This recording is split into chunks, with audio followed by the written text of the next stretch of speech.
ദൈവത്തിൻ്റെ ഏറ്റവും പ്രിയമുള്ളവരെ, അവിടുത്തെ സമാധാനം ഞാൻ ആശംസിക്കുന്നു. ഇന്ന് കർത്താവ് നമുക്ക് നൽകുന്ന ദൂത് ജെറമിയ 17:7. കർത്താവിൽ ആശ്രയിക്കുന്നവൻ അനുഗ്രഹീതൻ, അവന്റെ പ്രത്യാശ അവിടുന്ന് തന്നെ.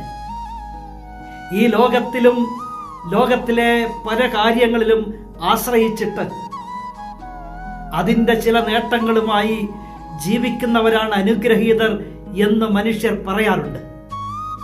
എന്നാൽ ദൈവത്തിൽ ആശ്രയിക്കുന്നവരാണ് അനുഗ്രഹീതർ. അവരുടെ പ്രത്യാശ ദൈവം തന്നെയാണ്.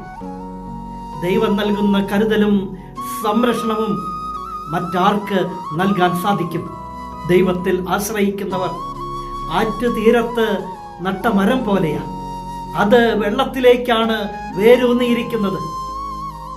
അത് വേനൽക്കാലത്തെ ഭയപ്പെടുന്നില്ല. അതിൻ്റെ ഇലകൾ എന്നും പച്ചയാണ്. വരൾച്ചയുടെ കാലത്തും അത് ഫലം നൽകിക്കൊണ്ടേയിരിക്കും. കാരണം അങ്ങനെയുള്ള വ്യക്തികൾ ദൈവത്തിലാണ് ആശ്രയിക്കുന്നത്, ദൈവത്തിലാണ് പ്രത്യാശ വച്ചിരിക്കുന്നത്. അവരെ ദൈവമാണ് കരുതുന്നത്, അവരെ കാത്തുപിടിക്കുന്നത് ദൈവമാണ്.